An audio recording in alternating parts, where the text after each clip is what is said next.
Hello everyone. Up to now we have completed ninth sum of accounting equation chapter number 5 और अब हमें accounting equation वहीं तक का करना है। 10 से लेके 16 तक आपको सम नहीं करने हैं। आपको पीडीएफ जो भेजी है उसमें से आप देखिए, उसमें 10 से लेके 16 तक एक ही तरह के सम है जो हम करते थे, वैसे सम नहीं है। एक एक ट्रांजेक्शन के सम है जो हमें नहीं करने की ज़रूरत नहीं है। और 16 से आगे 17 से हम अब सम करेंगे और 17 सीखने के लिए आपको थोड़ी थियरी डिस्कस करनी पड़ेगी। पहले वो कर लेते हैं हम। आपको दो चीज़ें सीखनी है अब, अकाउंट टाइप एंड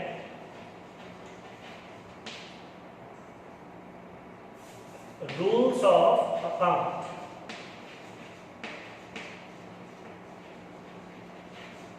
ये दो चीज आपको सीखनी है अब, अकाउंट टाइप और account rules of accounts. Okay, पहले ये चीज सीखते हैं। अकाउंट टाइप क्या है? अब तक हम ट्रांजैक्शंस के ऊपर से assets, liability, capital, income, expense, ये सबको आइडेंटिफाई करके हम इंक्रीज डिक्रीज कर रहे थे अकाउंटिंग इक्वेशन में। अब हम उनके अकाउंट टाइप सिलेक्ट करेंगे। टोटल हमारे पूरी सिस्टम में जो हम अकाउंटिंग सिस्टम कर रहे हैं, मेथड जो कर रहे हैं, उसका नाम है double entry system of book keeping. और वो मेथड में हमारे पास टोटल 3 अकाउंट है। First, personal account. अकाउंट को आप (C) लिख सकते हो, बुक में भी वही प्रिंट किया हुआ है। Second, real account. और थर्ड, नॉमिनल अकाउंट। ये अकाउंट्स की कैटेगरी है। इसका मतलब ये है कि पूरे अकाउंट्स में जितने भी अकाउंट्स आप ड्रॉ करेंगे, मतलब जितने भी ट्रांजैक्शंस आप बाइफरगेट करेंगे, कि सपोज कोई ले लिया हमने, कोई रमेश भाई अकाउंट है, कोई इलेक्ट्रिसिटी बिल अकाउंट है, कोई सैलरी अकाउंट है, कोई मशीनरी अकाउंट है, कोई भी अकाउंट आपने बाइफरगेट किया तो वो अकाउंट इन तीनों में से एक कैटेगरी में आएगा। आप समझ रहे हैं? ये तीनों जो कैटेगरी है अकाउंट की, वो अकाउंट की कैटेगरी में फिट होंगे।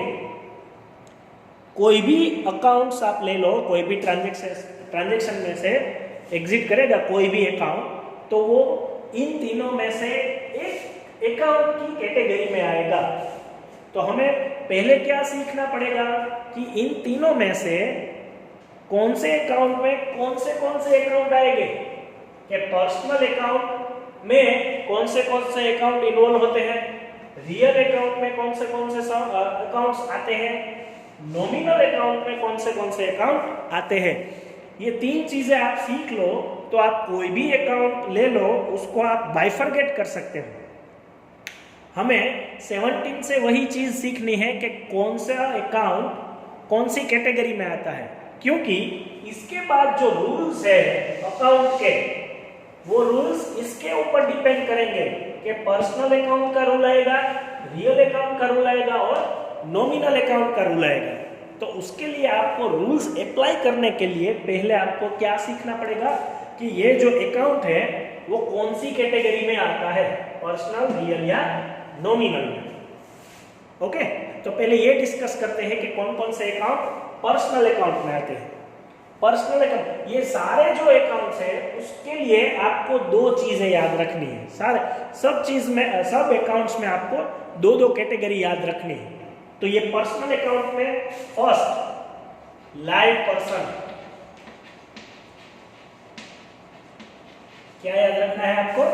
लाइव पर्सन के कोई भी अकाउंट हो वो पर्सनल अकाउंट में आएंगे। इसका मतलब क्या है, मैं आपको एग्जांपल दूं सब सारे अकाउंट्स के, लाइव पर्सन के। तो कोई भी नाम ले लीजिए आप, रमेश भाई अकाउंट, राजेश भाई account, Manoj account, Mehul account, Prashant account, Ravi account, कोई भी नाम ले लीजिए आप। तो नाम के ऊपर से आपको पता चल जाएगा कि ये जिंदा इंसान का नाम है, लाइव पर्सन का नाम है। तो पर्सन के अकाउंट के नाम पर्सनल अकाउंट में आएंगे। वो तो आपको नाम के ऊपर से भी पता चल जाएगा कि ये अकाउंट पर्सनल, या ये नाम जो है वो लाइव पर्सन का नाम है। क्लियर इतना कि लाइव पर्सन का नाम पर्सनल अकाउंट में आएगा। तो ये तो हो गई एक चीज। दूसरी कैटेगरी आपको याद रखनी है, आर्टिफिशियल पर्सन। आर्टिफिशियल पर्सन का मतलब क्या होता है कि कोई भी फर्म, इंस्टीट्यूट, कोई भी कंपनी, शॉप, तो वो सारी जो फर्म या ऐसा कोई नाम हो जिसको हम आर्टिफिशियल पर्सन बोलते हैं, वो भी एक पर्सनालिटी है, उसको भी हम ट्रीट करते हैं। क्योंकि अकाउंटिंग लैंग्वेज में बिजनेस और उसका ओनर दोनों अलग अलग है। तो इंस्टीट्यूट, फर्म, स्कूल, कॉलेजेस, कोई भी चीज का नाम हो तो उसको हम आर्टिफिशियल बोलेंगे। फॉर एग्जाम्पल, सारी कैटेगरी के आपको एग्जाम्पल देता हूं मैं। स्कूल का एग्जाम्पल विनय स्कूल हम ले लेते हैं। फर्म का example Patel electronics account. Company का example Reliance company account, SR company account, Tata company account. कोई गवर्नमेंट का अकाउंट तो state government account, Gujarat government account. Country account हो तो इंडियन कंपनी अकाउंट। कोई बैंक का नाम लो तो HDFC अकाउंट, ICICI अकाउंट। ऐसे कोई भी फर्म के नाम हो, कोई भी इंस्टीट्यूट के नाम हो तो IIM अकाउंट, इंस्टीट्यूट का भी एग्जाम्पल। तो कोई भी इंस्टीट्यूट, फर्म या ऐसा कुछ भी नाम हो तो हमें वो आर्टिफिशियल पर्सन में काउंट करके ये भी हम पर्सनल अकाउंट में लिखेंगे। तो ये दो चीज याद रह गई आपको, लाइव पर्सन और आर्टिफिशियल पर्सन। दोनों लाइव पर्सन और आर्टिफिशियल पर्सन दोनों भी हम इसमें ही काउंट करेंगे, है ना? ओके। और उसके आगे रियल अकाउंट में भी अगेन दो चीजें याद रखनी है आपको। एक, असेट्स अकाउंट। तो असेट्स के एग्जाम्पल तो आपको भी अब पता है, आपने अकाउंटिंग इक्वेशन सोल्व किया है, तब आपको सारे एग्जाम्पल आपको पता चल जाएंगे। असेट्स में कौन से अकाउंट आते हैं? Land account, building account, machinery account, investment account, cash account, bank balance account. ये सारी जो हमारी प्रॉपर्टीज है वो असेट्स अकाउंट में आती है। तो वो तो आपको पता चल जाएगा नाम सुनते ही कि ये तो हमारी एसेट्स है, तो एसेट्स को हम रियल अकाउंट में काउंट करेंगे। उसके बाद आता है दूसरी चीज, गुड्स अकाउंट। तो गुड्स के लिए हम पर्टिकुलर टर्म यूज करते हैं। हमने टर्मिनोलॉजी में सीखा था कि गुड्स के लिए हम purchase account, sales account, purchase return account, sales return account इतना यूज करते हैं। तो उसको हम गुड्स अकाउंट में डालेंगे। तो लिखना हो तो यहां पे आप लिख सकते हैं गुड्स अकाउंट में परचेज रिटर्न,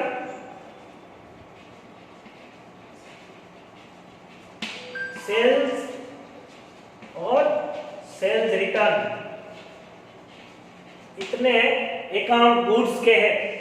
एसेट्स का तो कोई भी नाम आ सकता है, फर्नीचर, बिल्डिंग, मशीनरी, व्हीकल, कुछ भी नाम आ सकते हैं, लेकिन गुड्स में ये चार फिक्स है, परचेज रिटर्न, सेल्स और सेल्स रिटर्न। ये सारे चार अकाउंट है वो आएंगे गुड्स अकाउंट में। क्लियर? तो इसमें भी दो चीज याद रखनी है आपको, रियल अकाउंट में भी असेट्स और गुड्स। जैसे पर्सनल में लिखी थी लाइव पर्सन और आर्टिफिशियल पर्सन, वैसे भी रियल अकाउंट में असेट्स और गुड्स अकाउंट। ओके।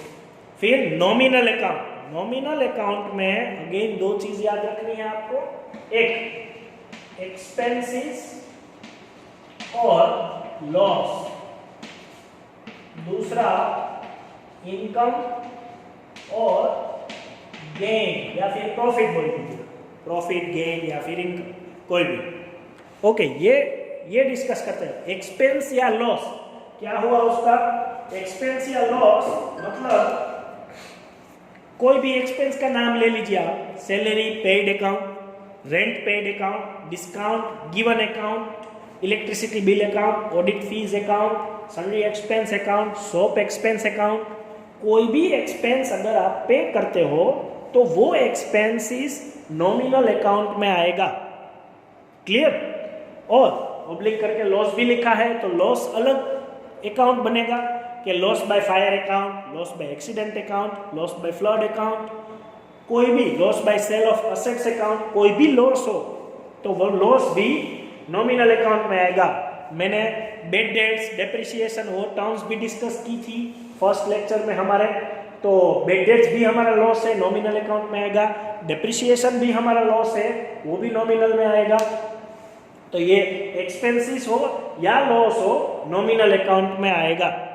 उसके बाद ये सेकंड चीज याद रखनी है, इनकम और गेन। तो इनकम रेंट रिसीव्ड हो, इंटरेस्ट रिसीव्ड हो, ब्रोकरेज रिसीव्ड हो, कमीशन रिसीव्ड हो, कोई भी ऐसी इनकम हो जो हमें मिली हो, डिस्काउंट रिसीव्ड हो, जो इनकम हमें मिली हो वो नॉमिनल अकाउंट में आएगा। गेन या प्रॉफिट की बात करें तो profit on sale of assets वो भी आ सकता है, कोई भी तरीके का गेन भी आ सकता है, वो सारी चीजें नॉमिनल अकाउंट में आएगी।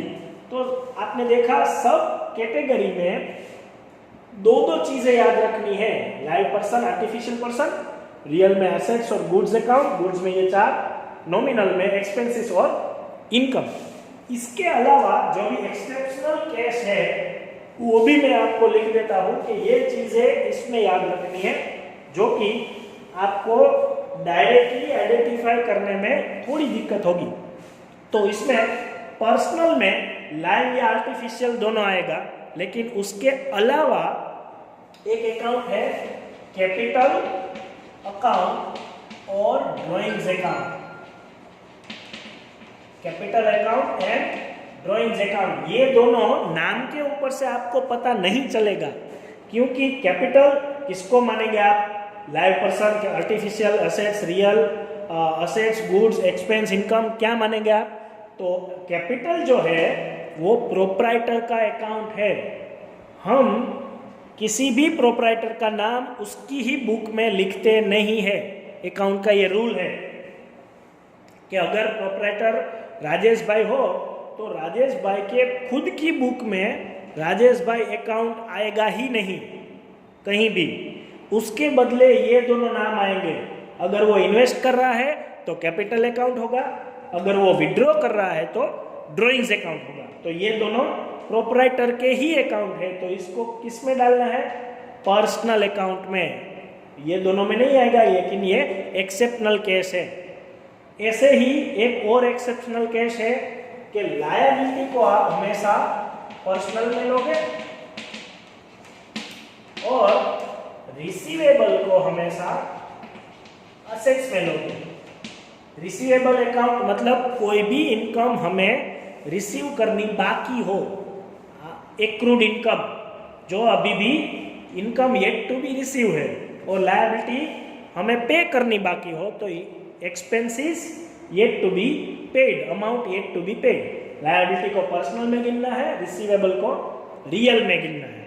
ओके, इनकम और एक्सपेंस में कोई भी एक्सेप्शनल केस नहीं है, ये दोनों ही एक्सेप्शनल केस है। लायबिलिटी को पर्सनल में, रियल को रिसीवेबल को रियल में गिनना है। तो ये चार्ट बार बार ये वीडियो देखना है आपको, ये आपको याद रहना ही चाहिए, क्योंकि 17 से ये कैटेगरी वाइज सम आएंगे। आपको अकाउंट का नाम दिया होगा, आपको कैटेगरी में डिस्ट्रीब्यूट करना है, उसके बाद ही आपको रूल्स ऑफ डेबिट क्रेडिट मतलब रूल्स ऑफ अकाउंट सीखने को मिलेगा। Okay, thank you.